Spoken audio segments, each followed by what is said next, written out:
Session resumed. Majority Leader.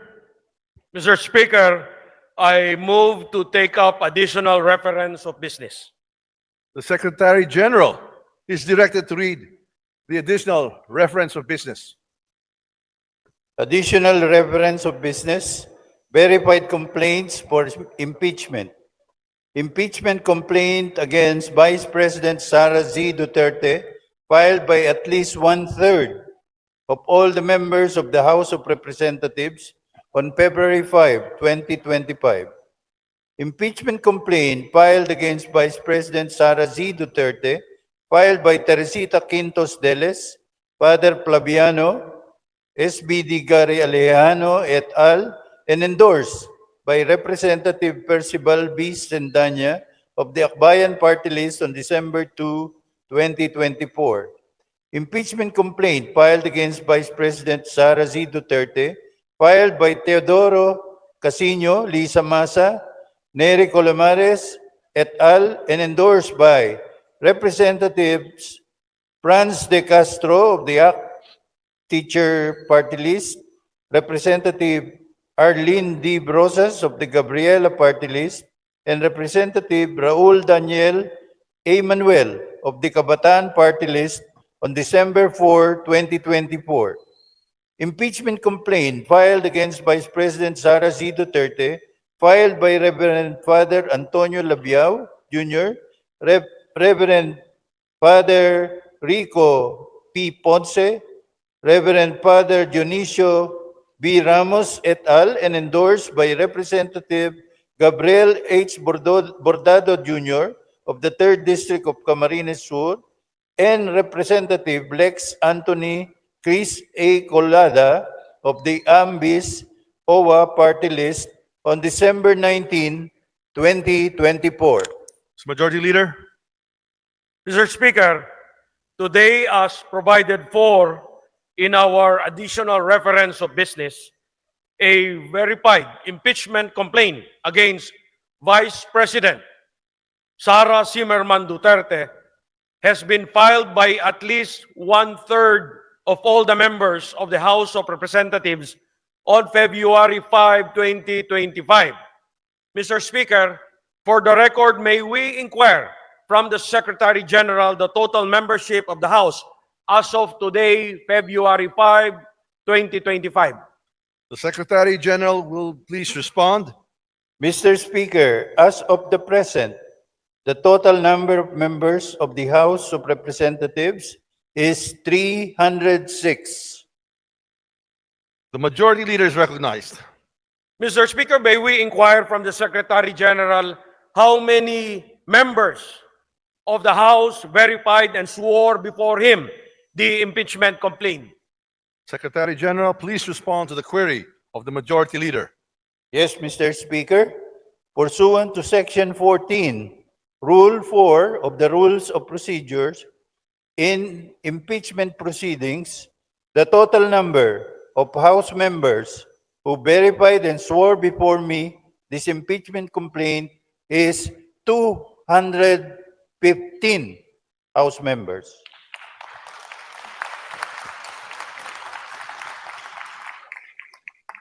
The Majority Leader is recognized.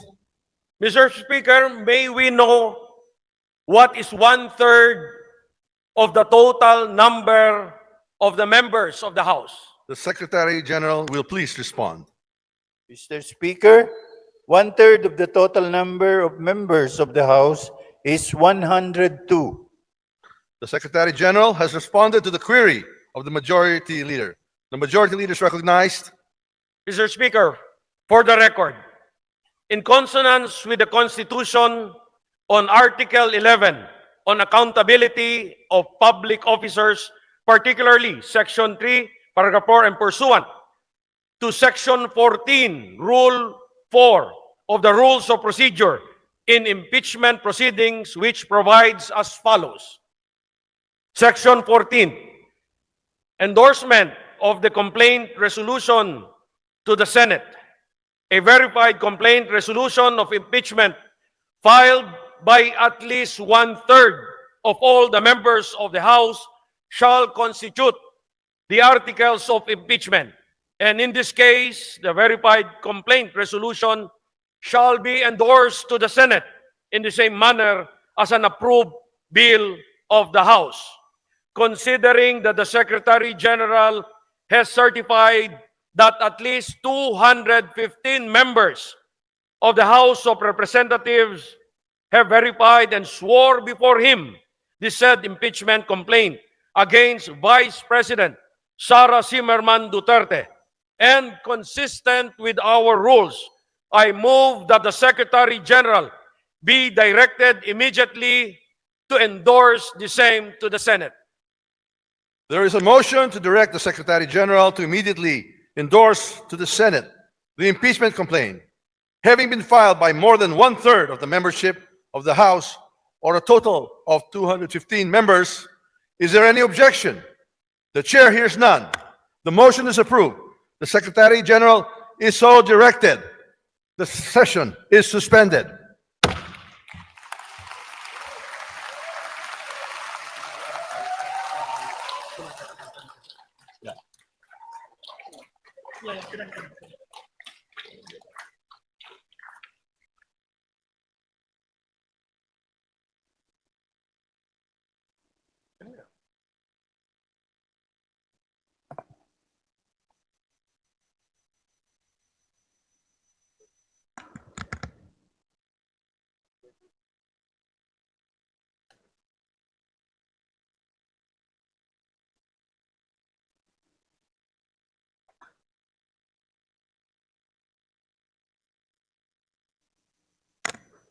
The session is resumed. The majority leader is recognized.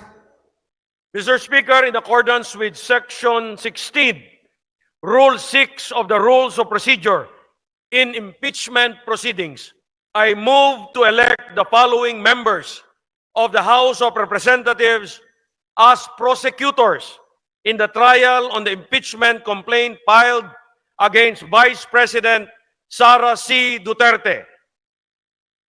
Representative Jervil Jinky Beatrix Luistro. Representative Romeo M. Acop. Representative Ramon Rodrigo Gutierrez. Representative Joel R. Chua. Representative Raul Angelo Gil Bongalon. Representative Loreto B. Acharon.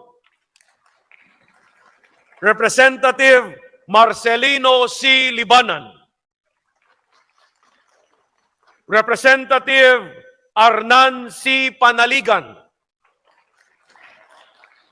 Representative Isabel Maria Zamora. Representative Lawrence R. Defensor. And Representative Jonathan Keith T. Flores. I so move, Mr. Speaker. There is a motion to elect the aforementioned members as prosecutors in the trial of the impeachment complaint against Vice President Sara Duterte. Is there any objection? The chair hears none. The motion is approved.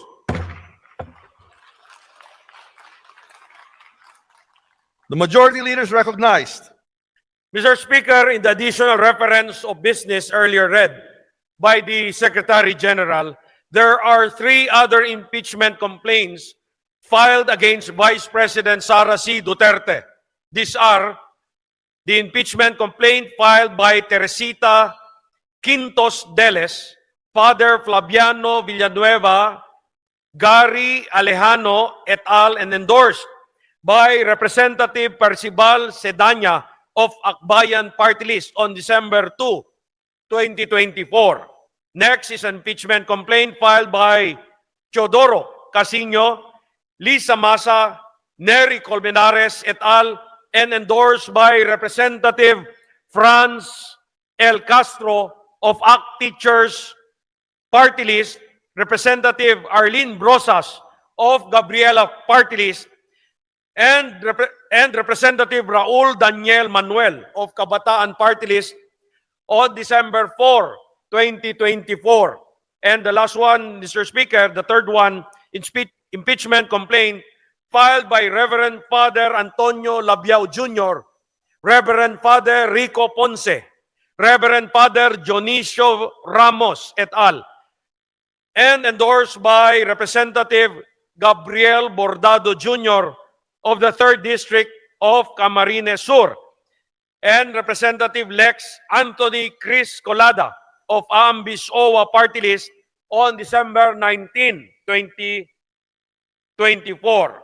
Pursuant to our rules of procedure in the impeachment proceedings, considering that the plenary has already transmitted to the Senate the impeachment complaint filed by 215 members on February 5, 2025, that is today, I move that the 3 other impeachment complaints filed on December 2, 2024, December 4, 2024, and December 19, 2024 be transmitted to the archives. I so move, Mr. Speaker. There is a motion to transmit to the archives the aforementioned 3 impeachment complaints filed last December 2, 4, and 19, 2024. Is there any objection? The chair hears none.